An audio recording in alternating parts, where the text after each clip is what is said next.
Hey guys, welcome back to another video. This video is going to be all about different kinds of papers to use with your art materials. I'm going to focus on the materials that I'm using, specifically markers and different kinds of pens.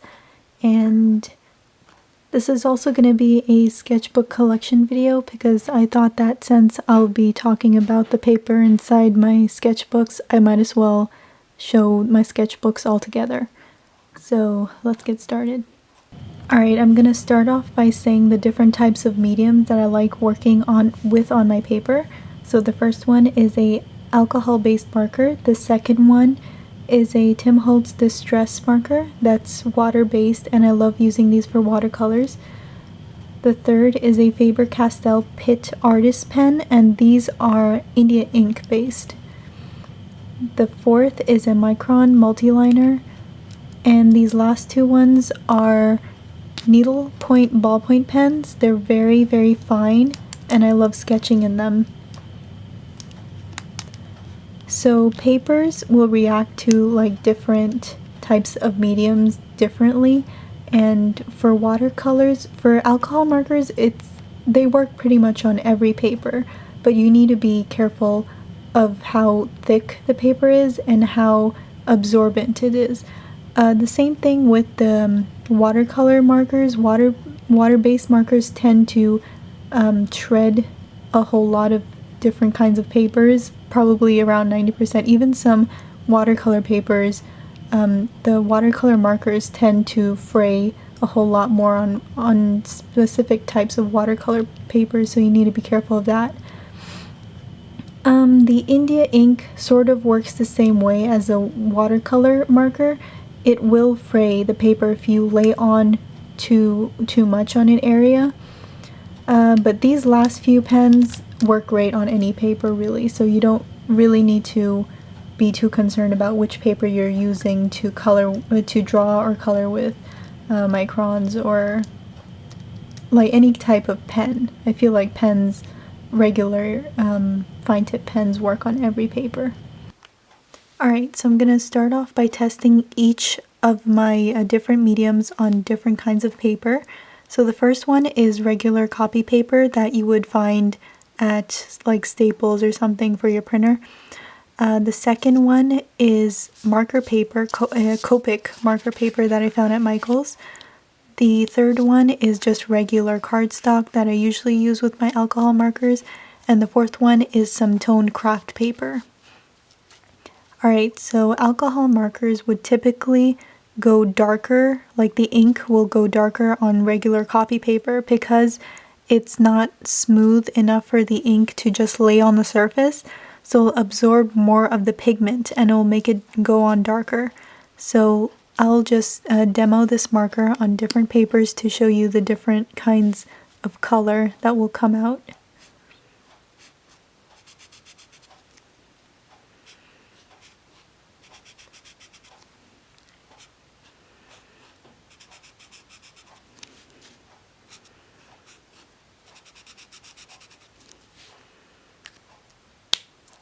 Alright, so right off the bat, you do have to wait until it dries a little bit, but right off the bat you can tell that it definitely looks darker on the copy paper and also on the craft paper than the marker paper or the cardstock paper.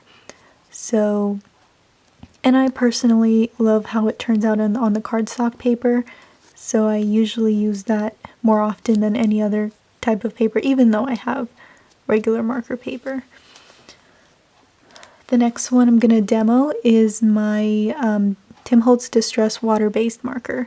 So these markers will also go darker on the regular copy paper that tends to be a little rougher and will absorb more of the ink, but it doesn't soak that much into the paper. It will mainly stay on the surface, so usually when you're using watercolor markers they won't bleed through to the back.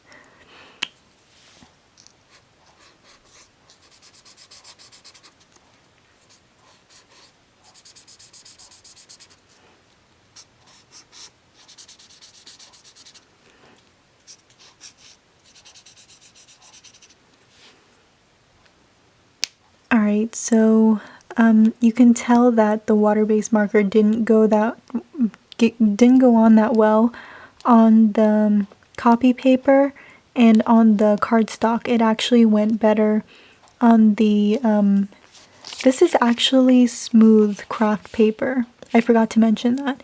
It's not that absorbent, so the alcohol marker as well as the water-based marker went on it pretty well. On the marker paper, the water-based marker started to like create these little speckles in the center. So you can see like the ink started to pool and like puddle and make this little like grainy kind of look on the marker paper. So it's the Copic marker paper, it's meant to be used just for alcohol markers. If you use other markers on it, it will start giving this pooling effect. Alright, so the next one I'm going to demo is a Faber-Castell Pitt Artist Pen. I only have the grayscale colors of these, but they do come in 60 different colors.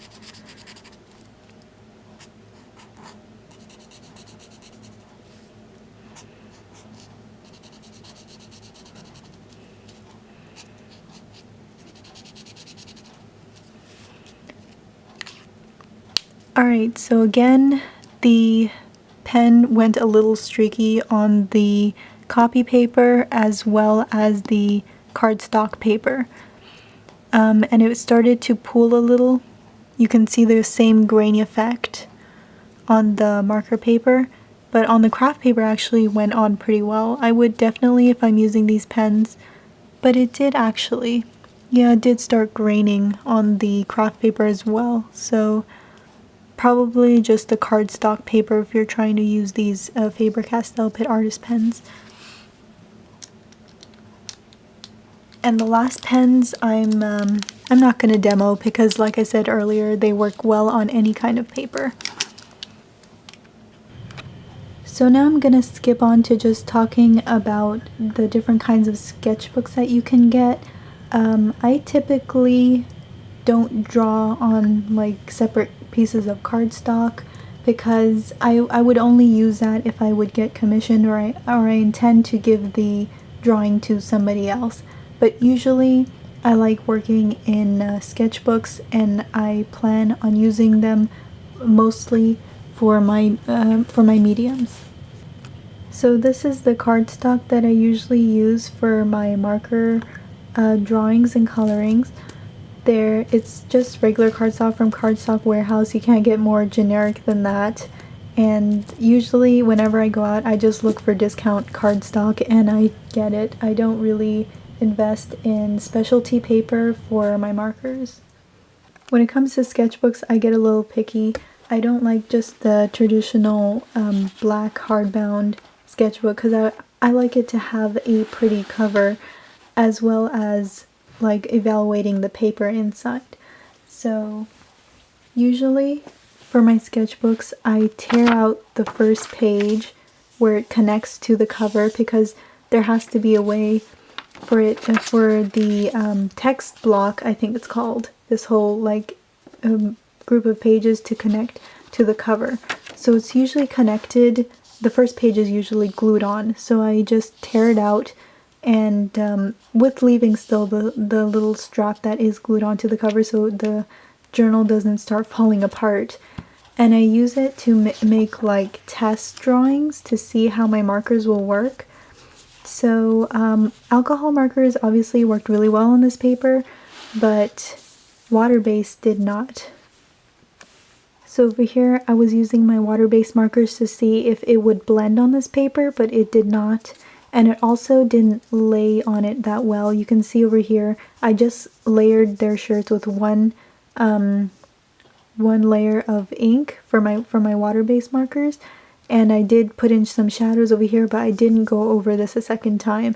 And you can see over here, the ink bleached a little bit, which I definitely think it is because of the paper, because this marker did not have that effect on any other paper.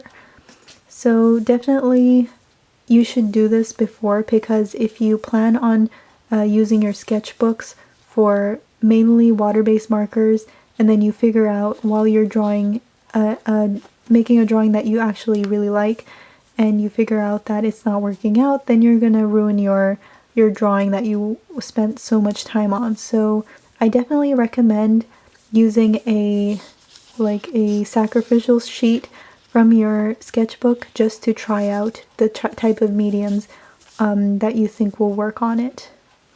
So these 3 sketchbooks were made by a company called Michael Rogers Press, and you may know these guys from their decomposition books. They're like composition books, but they're more eco-friendly and like all natural and stuff like that, made from natural recyclable products. But before they were making decomposition books, they were making these really cool hand-bound journals. So this one just has regular sketch paper in it. This one is leather bound, actually feels really nice, and it has this really cool like cream grainy type of paper. And so here is the test sheet for it.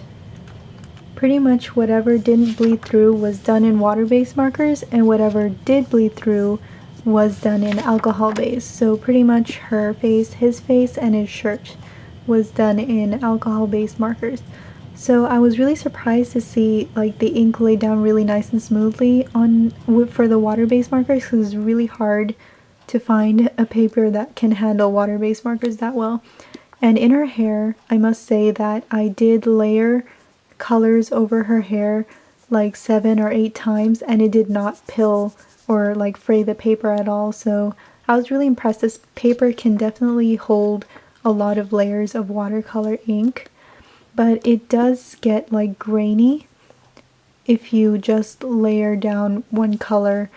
And it happens to be because this is also water-based, but you don't see that much of the graininess because it's such a light color. So if it's like any darker than this kind of skin tone, then it'll start to get all grainy and stuff. But I feel that works for like clothing, so I did it in his hat, and it looks like it's made out of wool or like some sort of sweater material. So I really like how it looks for like clothing. And also hair, you don't really see it much. I did his hair and his beard was done entirely in water-based markers, and it looks pretty nice. The shading looks like nice and detailed, but you don't see that much of the graininess, I guess because there's like a whole lot of interfering colors. It's not just one large slap of color to see the graininess, but I think it works definitely more for clothing. So I could definitely see myself like coloring something like this, so the rest of his outfit and his hair would be done in water-based, and just his skin tone would be done in alcohol markers. Michael Rogers also makes different formats. So this one is a 8x8 square journal, which I'm planning to do backgrounds in, because it's not really often you find a square journal, and I feel like it makes me look at like the space of backgrounds differently. So after obsessing over this paper a whole lot and wondering like what it's called so I can get more paper, and also paper that wasn't lined, because it did bother me that this journal had lined paper even though I love to draw on it. So I did a little research, and I figured out that a company that makes very similar paper, I'm not sure if it's the exact same paper that Michael Rogers Press used to use, but it's called Speckle tone paper. And so here's one of their little swatch books. I also have, this one is the newer one, I also have the old one. So this is how the old swatch book looked like, and as you can see I already took it apart so I could use the papers individually. But so pretty much the only thing that changed is that they took away some of their color options. They took away some of them, so you can see like there's a whole lot more colors over here than there are here. But it's not that big of a deal, because like most of the colors that they did take out were very similar to the ones that are still available. So I'm not too disappointed about that. But so this particular paper that I really liked is the cream colored right over here. So if you guys want to like order some of this paper to just draw on individually and like maybe also make commissions on, that would be a pretty good idea. So I wanted to test this paper out for myself, and there was a company, it's called Paper Papers, and they'll send you free samples of a few of the papers that you may be interested in so you can see how they look like in person. Sometimes they'll give you little swatch pieces, but mostly they do send you a full sheet of the papers that you request. So this one, so I found two different companies. There were the French Speckle Tone and a company called Royal Sundance Fiber that also had like this kind of speckly texture. I zoomed in a little more so you can better see the texture of the paper. Alright, so for these sample requests, I noticed a ongoing trend. So when I request for more than 180-pound cover stock, they will give me only one 80-pound, and the rest will be 70-pound. So I did turn in two separate sample forms, so that's why I have two 80-pound cover stocks. But the rest, just keep in mind if you ever want to order a sample pack that, a few sample papers, that they'll only give you one 80-pound, so you can choose the best paper that you like and just request that one in 80-pound. So the first one is by Royal Sundance Fiber. It's the Craft in 80-pound. The second one is the cream cover. This one has more of a granite type of texture to it, so I'm not too crazy about that. I'm more like the speckled kind of texture. So here is the French Speckle Tone. It is the exact same paper that was in my journal that I really like to color and draw on, so I'm excited that I finally found it. The next one is the Birch Text Weight in Royal Sundance Fiber. It actually, the colors on the website look much darker than how they turn out. This one had like a really yellowish creamy type of color online when I saw it, but in person it's just white paper with a whole bunch of speckles on it. Here's the same one, but it's in balsa, so it's a little bit more toned.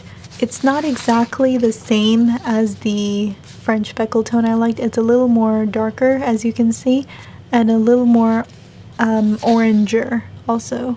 So yeah, I actually don't like this tone that much, but I do like the French cream. Alright, and then I got another one, and here's this French Speckle Tone in Oatmeal. And actually you might recognize this paper because a lot of those toned sketchbooks, like from Strathmore, the Tone Tan, and also the Cachet de la Rowley Earthbound journal uses a lot of like paper that looks like this. I'm not sure if it's the exact same one because I haven't confirmed that with them, but it looks very similar to the paper they use. Alright, and then the last two are just the French Speckle Tone in Natural. Now I'm going to talk about different types of watercolor paper. So this first one I really enjoyed. I'm not entirely sure what it's called. I think it's hot press, but because it feels a little smooth. But I just found a big huge sheet of it and I cut it into smaller sheets. But the watercolor works really well on it. It blends very nice and smoothly, and it also, you can reactivate the ink. So I colored her face in a different day, and then the next day I started coloring in her hair and it started blending into her skin. So I mean, that could be a bad point, but I still lose control of the water every time I'm doing watercolors, so I do still need some more practice, but the watercolor effect on this paper is exceptional, and I've never like worked with a better paper than this one. So this one is cold press. I don't like it that much. It's kind of hard to blend in some areas, but it's like smooth cold press, because this watercolor pad I have here, this is rough cold press. It has like a much rougher texture. It feels like very scratchy and abrasive, but I still haven't tested it out yet. I still need to test it out. But I feel like this paper will hold water a whole lot better. There was some fraying on this paper though, I forgot to mention. When I kept putting in more and more water, it was fraying a little bit, but it didn't seem to damage the paper a whole lot. So yeah, not really much I can tell you. The reactivating ink that you previously put on here is also really hard. It doesn't work out that well. And yeah, I don't usually do watercolors because it's really hard to control the ink, but I feel like I'll be using this paper a whole lot more. Now I'm gonna talk about Handmade Journals. This first one I actually made in my bookmaking class. So what I learned in my class is that paper is 90% water and 10% plant fibers. So it makes sense that a water-based marker would completely shred these papers or destroy them, because it was the water that made the paper, so it's the water that can also destroy the paper. And so whenever you start over layering water on a paper, it will start to pill, and that's because the fibers are starting to get loose from the paper, and you don't want that. You don't want to damage your paper. So these are the few papers that I made. There was a few like shredded pieces of paper that one of the students thought would be fun if we would just throw that into the water base where we were making the paper. So she did, and it looks pretty cool. I mean, I never draw on these type of papers because the paper is not smooth at all, because it is handmade. I feel like factory made paper is they have a way to smooth it out that really cannot, or it cannot be done, or it's really hard for it to be done in regular handmade papers.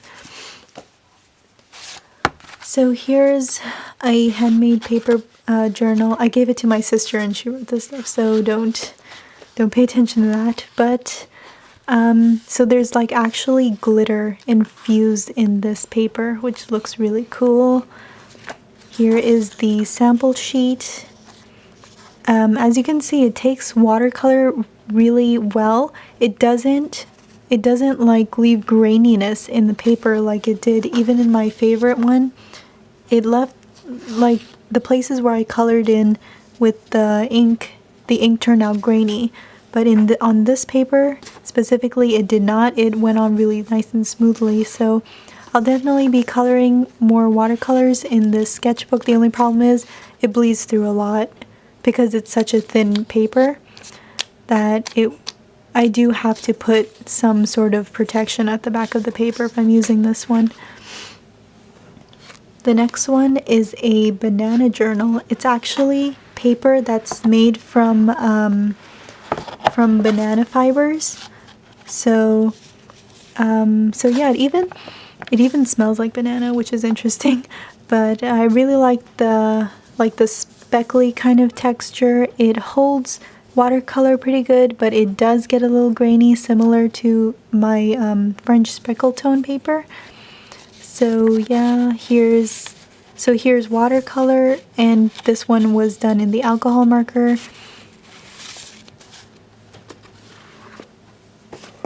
So this next one also has watercolor paper. I mean, it has paper that's good for watercolor. It's very similar to the one with the glitter in it. So this I did all with Crayola markers. Surprisingly, I didn't think I could get this kind of quality with Crayola markers, but I did. So yeah, the only like bad thing about these kind of papers is sometimes the stuff that's like embedded in the paper comes out, and once I did find a cricket leg in one of these papers, which kind of grossed me out. I just ended up tearing out the page and like throwing it away because I'm not going to touch that. But yeah, it just gets a little annoying to use, but definitely if you're a fan of watercolor, you would definitely like enjoy using these type of handmade paper for your watercolor drawings. Here's another one. I really love it. It's so cute, and it has the same type of paper. It's just a little creamish, which I also really like. It looks really professionally made, even though it's a handmade journal. It looks very like factory made, and I really love it. Here's another one. These I bought as a set, a two-piece set. So they have the same type of paper. It's a little like the texture is very slightly different from the others. So here is the sample sheet. These, I think, yeah, none of these were done in alcohol markers because it was kind of bleeding through the back a little bit. So I was thinking if I used alcohol markers, that would definitely like bleed through all of the pages at once. But it did also hold water-based colors really good. So I feel like all these handmade journals, I will be doing a whole lot of watercolors in them. So this was a handmade journal, but it's like just has cardstock in it. Here's another one, and it has this speckly kind of texture, and I love these papers because it feels really smooth and thick, almost like Bristol board paper, which I loved using back in university. So and this paper surprisingly looks very similar to the Speckle tone. I think it looks like Madero Beach. Almost exactly. It's a little bit lighter. So maybe True White. This one's True White. Yeah, it's definitely... Wow, okay, so it's kind of like an in-between because it's lighter, I mean, it's darker than this color but lighter than this color.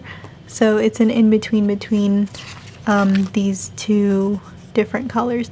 But it's definitely, it looks exactly the same. I mean, the speckles on it and everything looks exactly the same.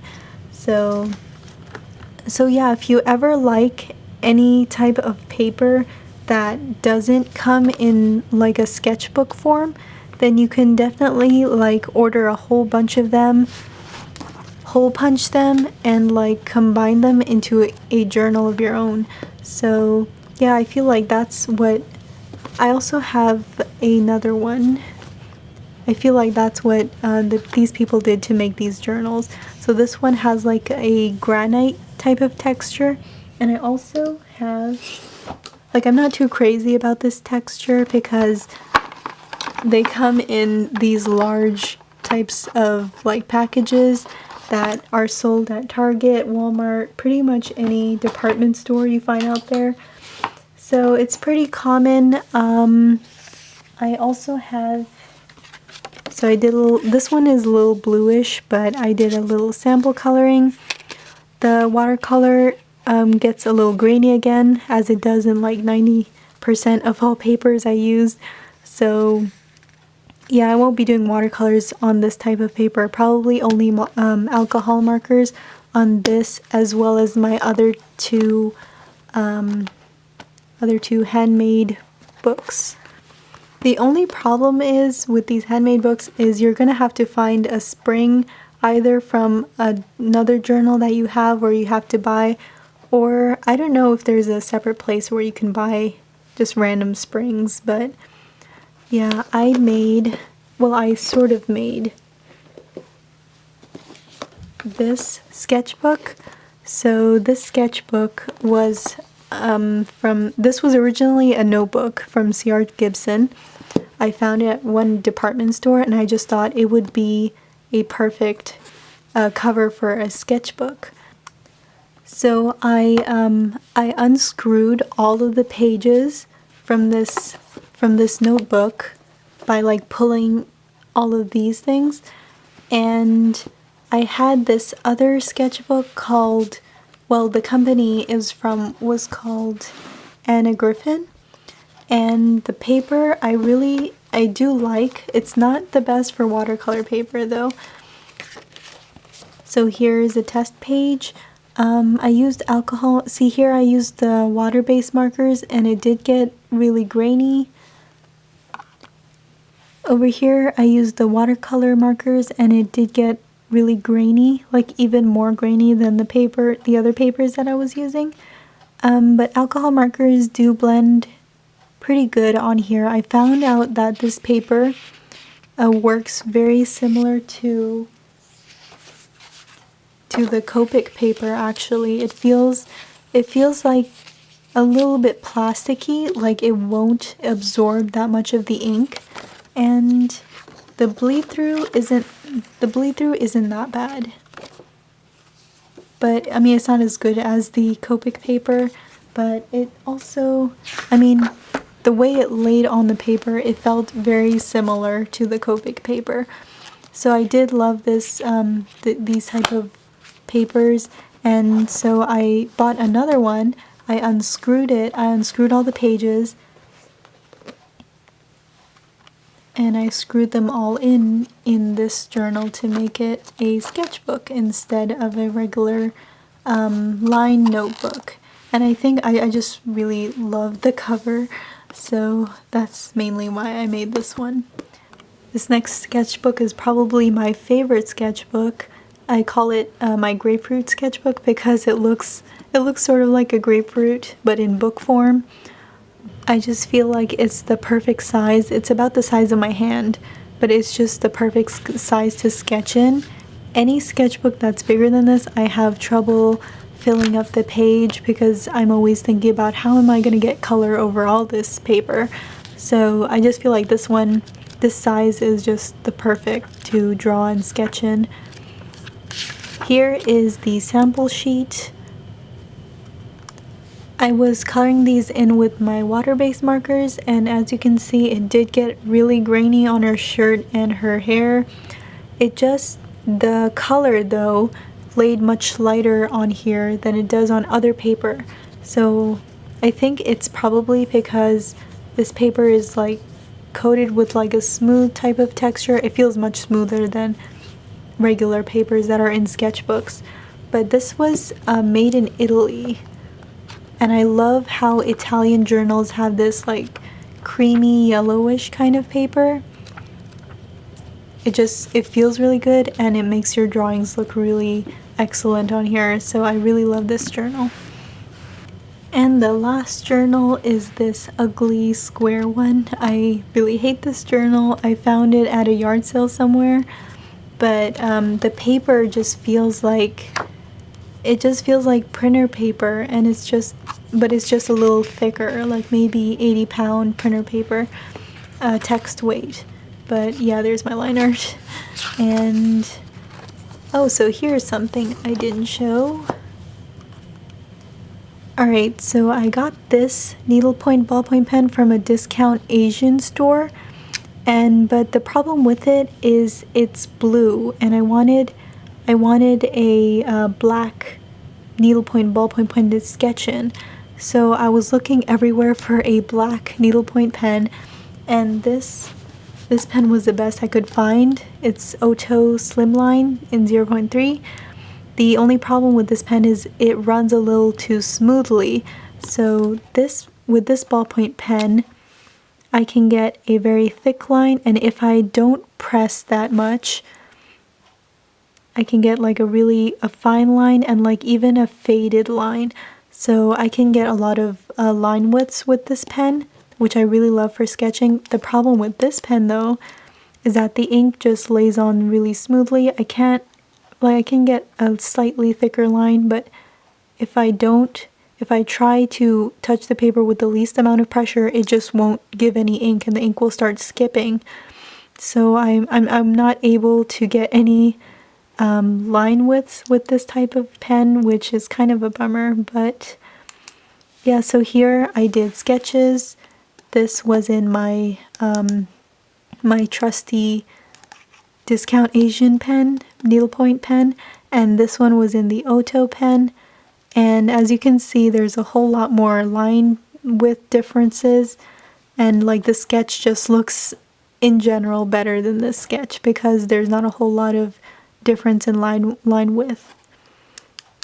I figured out that this is a pretty good pen for like cross hatching and stuff like that, so I might save this pen for stuff like that. Also like fine tuning some line arts, it might be helpful in that area.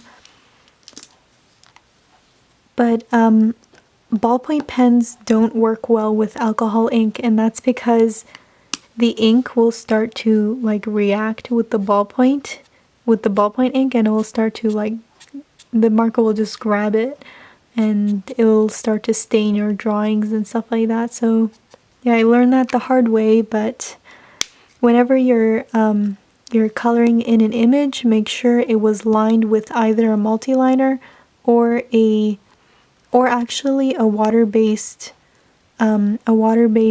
ink pen wouldn't smear with with the alcohol markers. Alright, so I think I covered everything that I wanted to cover and talk about. The last thing I'll be doing is my 2 handmade journals. I don't like the covers on them. It looks really ugly, and this one doesn't even have a cover, it's just rough mat board. So I got this cutesy kawaii type of scrapbooking paper that I'm going to be covering my journals with. So once I'm done, I will definitely show you guys a clip of it. 6.5 hours later. Alright, so here's the finished product. This one is my Speckle tone journal. It has a cute popcorn cover. I messed up a little bit on the back, but as long as it's still usable, I guess it's okay. I tried my best. And here is my granite one. This one actually turned out a lot better, but I like how the characters sort of match the paper inside them. I think that's really cute. Alright, so hope you guys enjoyed watching this video, and I'll see you in the next one.